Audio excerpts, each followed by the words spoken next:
ക്രോധം. നമ്മുടെ ശത്രുക്കൾ ആരാ? പുറത്തല്ല ശത്രു, അകത്താ. കാമ, ക്രോധ, ലോഭ, മോഹ, മത, മത്സര്യങ്ങൾ. എന്താ കാമം? കണ്ടല്ല എനിക്ക് വേണം അല്ലേ? മഞ്ജു വാര്യരെ കണ്ട അത് എനിക്ക് വേണം. കുറച്ച് കഴിയുമ്പം കാവ്യമാധവനെ കാണുമ്പോൾ അതെനിക്ക് വേണം. ഇതാണ് കാമം.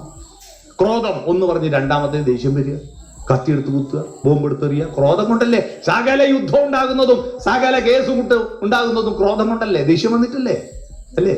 ക്രോധത്തെ അടക്കണം. ആരുടെ ക്രോധത്തെ? നീ ദേഷ്യം അടക്കിക്കോളെന്ന് വേറെ ആളോട് പറയൂ, അവനെ അടക്കുമോ? വീട്ടിൽ ആരോടും ദേഷ്യം വന്നാൽ ഒറ്റ വർത്താനം, എന്ത്? അടങ്ങു മാധവാ. വിളിക്കിട്ടോ? അവനവനെ ക്രോധം അടക്കണം. ലോഭം, ധൂർത്തടിക്കൽ കുറക്കണം. ധൂർത്തടിക്കൽ, ഒരു പോങ്ങ വറ്റേ മലയാളിക്ക് വേണ്ടു. പക്ഷെ അതിന് പകരം 5 പോങ്ങ വറ്റാ നമ്മൾ നടത്തുന്നത്. 4 പോങ്ങ വറ്റ് ഓവറാ. അതാണ് ഏതോ ആൾക്ക് വെച്ച ഭക്ഷണം നമ്മൾ തിന്നുന്നത്. മോഷണാണ്. നിങ്ങൾ പൈസ കൊടുത്ത് വാങ്ങിയതായിരിക്കാം, പക്ഷേ ഈ അരി ഉണ്ടാക്കിയ നിങ്ങളല്ല. മണ്ണാണ്, സൂര്യപ്രകാശാണ്, വായുവാണ്. അതാർക്കോ അവകാശപ്പെട്ട അരി. ഒറ്റ പോങ്ങ അരി തിന്നാൽ, ഒരു ചോറ് തിന്നാൽ നമുക്കൊരു വയറ് വൈകുന്നേരം വരെ ജീവിക്കാം. പക്ഷെ അതിനാ നമ്മൾ മച്ചിന് മണ്ണെറിയും പോലെ അടിച്ച് കൂട്ടി ഭേദിച്ച് അടിക്കുന്നതല്ലേ? ലോഭമാണത്. മതം, അഹന്ത, അമ്പട ഞാനേ എന്ന ചിന്ത, അഹന്ത. പക്ഷെ രാമന് ദേഷ്യം വന്നില്ല, ലക്ഷ്മണന് ദേഷ്യം വന്നു. എന്തുകൊണ്ടാണ് രാമന് ദേഷ്യം വരാഞ്ഞ്? രക്ഷിതാക്കൾ മനസ്സിലാക്കണം. എന്തുകൊണ്ടാണ് രാമന് ദേഷ്യം വരാതെന്നറിയോ? രാമൻ രാവിലെ കേൾക്കുന്ന നാദം, അവിടെയാണ് പാരായണത്തിന്റെ പ്രസക്തി. നിങ്ങളുടെ വീട് ദൈവമുള്ള വീടാവുന്നത് എപ്പോഴാ? ഒച്ചയിൽ നിന്ന് നാദത്തിലേക്ക് മാറുമ്പോഴാണ്.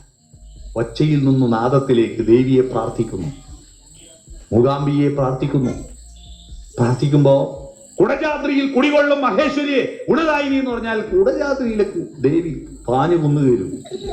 അതിന് നാദമാക്കണം.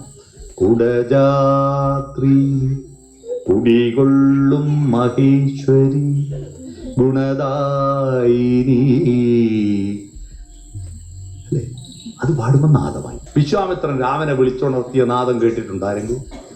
കേൾക്കാത്ത ഒരാൾ ഇവിടെ ഇരിക്കാൻ അർഹതയില്ല. ഞാൻ പറഞ്ഞു തരാം ഏതാന്ന്, അന്നേരം ഇങ്ങക്ക് ഓർമ്മ വരും. കൗസല്യ സുപ്രജാ രാമ പൂർവസന്ധ്യാ പ്രവർത്തതേ. കേട്ടിട്ടില്ലേ എല്ലാരും? കൗസല്യന്റെ നല്ല മോനെ രാമ, കിഴക്ക് ഭാഗത്ത് പ്രഭാത സന്ധ്യ പ്രവർത്തിക്കാൻ ആരംഭിച്ചിരിക്കുന്നു. മനസ്സിലായോ? ആ നാദം കേട്ട് രാമന് ദേഷ്യം വന്നില്ല. കാരണം കൗസല്യന്റെ മോനാ. പക്വമതിയായ അമ്മയുടെ മകന് ദേഷ്യം വരില്ല. അപ്പൊ മക്കള് നന്നാവാൻ ആരാ നന്നാവണ്ടേ? അമ്മയും അച്ഛനും നന്നായാ മതി. മനസ്സിലായോ? കുട്ടികൾ കുഴപ്പക്കാരാവുന്നതിന്റെ ഉത്തരവാദി നമ്പർ 1 അമ്മ, നമ്പർ 2 അച്ഛനാ. മനസ്സിലായിക്കൊള്ളുക.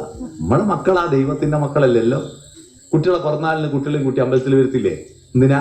ഇതാ ദൈവമേ നീ തന്നിതാ, ഒരു കൊല്ലം കൂടി ഡാമേജ് ഒന്നും ഇല്ലാണ്ട് പോയിട്ടിന്ന് കൊണ്ട് കാണിച്ചു കൊടുക്കുക. അല്ലാതെ കലീന്റെ മക്കളെ നമുക്ക് തരുവോ? ദൈവത്തിന്റെ മക്കളായിട്ട് വന്നിട്ട് ഇവൻ കലിയായിട്ട് വളർന്നിട്ടുണ്ട്. അതിന് ഉത്തരവാദി ദൈവമാണോ നമ്മളാണോ? നമ്മളല്ലേ. അതുകൊണ്ട് നമ്മളാണ് ശ്രദ്ധിക്കുന്നത്.